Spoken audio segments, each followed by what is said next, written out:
If you value something, you need to be ready to defend it. Today, I want to touch on something that I suspect is near and dear to your heart. I know it is to mine. It's this value of being family-centered or family first.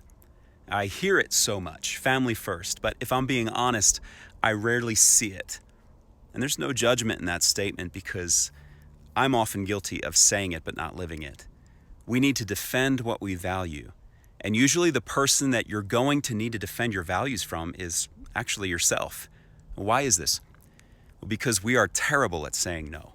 It's easy enough to say that we're family first, but for every yes, there is an implied no. And the more yeses that we spend on things that don't align with our values, the more those truly important things are put at risk of becoming an implied no. So think of it this way. You have a limited number of yeses to invest on the things that matter. So what are you ready and willing to say no to? Here's a short story. We were all set to head to my daughter's ballet recital. She was about 4 years old, and it was this simple little thing for the kids and their parents. It was a chance for her to show me what she had learned over the past couple of months. And I was all set, right? I carved out the time to drive with my family that day to go to the studio, but that morning I got a call from a client who often made pretty urgent and unreasonable demands, and I ended up saying yes to the client. Well, the implication was a no to my daughter. And guess what? The client ended up being unpleasable and they fired me eventually anyway. And I've since moved on. I haven't given that client much thought. In the grand scheme of things, it actually didn't matter that much. But you know what? My daughter has never forgotten that I wasn't there. Friends, it's easy to say that we're family-centered or that we're family first. But we need to be ready to count the cost in order to defend what we value. Yes is always a choice at the expense of something else.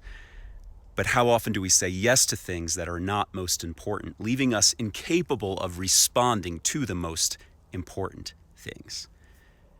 But let me add something really practical before we go. Think of no this way, that it isn't about rejecting anything and everyone just for the sake of it. You'll want to really take stock of what you cut away, what you trim back. It's kind of like pruning a tree in a way. You know, in the early spring, you'll see folks who have a green thumb out in their gardens and they're doing something to their bushes and their trees that resembles mutilation to the untrained eye. It looks ugly at first because we tend to think that bigger is better. So a rose bush that's 12 feet tall probably looks like you'll get more flowers from it, right? Wrong.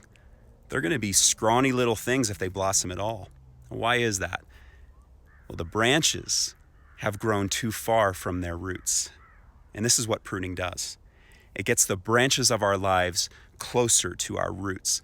This isn't a matter of randomly chopping away at things. This is about consideration for the things that draw us closer to our source. So I'm suggesting that if family is something that you value, you cannot let the branches of your life grow too far from it.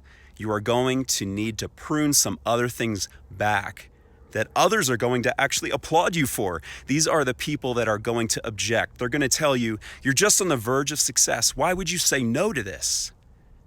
But you understand something that they don't.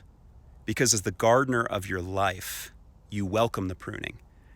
You know that the few things that you have focused your yeses on will bear fruit in due season. Protect your yeses, and you'll see the things that you value flourish. So to my fellow family-centered business owners, let's always remember that legacy begins with what's in front of us today.